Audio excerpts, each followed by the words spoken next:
چینل سبسکرایب کړئ او سره هم د غنټې په نشان کلیک وکړئ. د لایک بټن بالکل مه هېروئ. نو راځئ چې ویډیو شروع کړو. نو دوستانو د ټول کیټ استعمالولو لپاره به تاسو د ټول څخه مخکې خپل آی ډي په براوزر کې خلاصه کړئ. هغه کار براوزر وي. کله چې تاسو آی ډي لاګ ان کړئ نو بیا به تاسو سیټینګ ته لاړ شئ.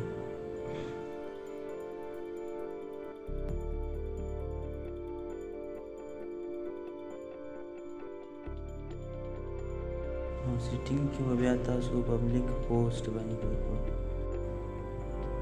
نو دې کې به تاسو دا ټول پبلیک ته واړوئ.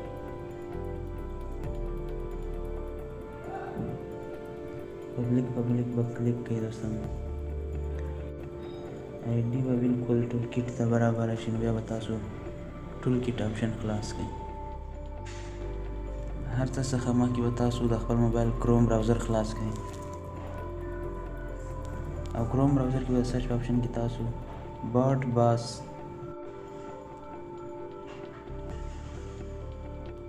کله چې دا سرچ کوئ سره نو اول لینک به تاسو خلاص کړئ. او په دې کې به تاسو بیا لاګین ویت فیسبوک باندې کلیک وکړئ.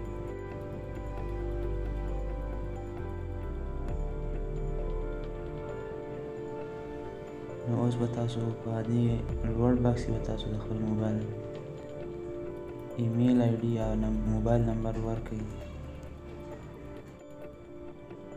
او لاندې باکس کې به تاسو خپل پاسورډ ورکړئ. کله به تاسو ګیټ ټوکن باندې کلیک وکړئ. نو تاسو ټوکن به راشي دلته. نو به تاسو ټول سلیکټ آل به کلیک وکړئ او بیا به کاپي کړئ دا خبره کوډ په لاندې باکس کې به دا لوړ کوډ ولیکئ.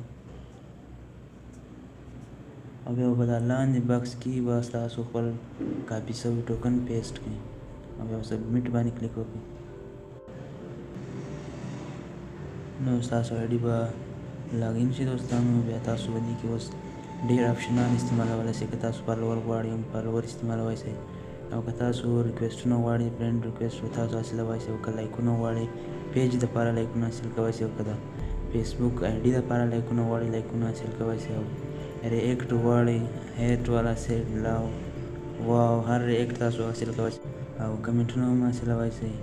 پوک حاصلولی شئ. ټول فرینډان پوک کولی شئ. او ټول فرینډان پوک کولی شئ. او ټول فرینډ ریکویسټونه په یو کلیک باندې ایکسپټ کولی شئ. آل فرینډ انفرینډ کولی شئ. او ټول پیجونه انلایک کولی شئ. نو دا رقم ډېر ټول کیټس دي دوستانو تاسو استعمالولی شئ. نو اوس به موږ یوز کوو انفرینډ آل فرینډ. نو تاسو به سمپلی دې باندې کلیک وکړئ.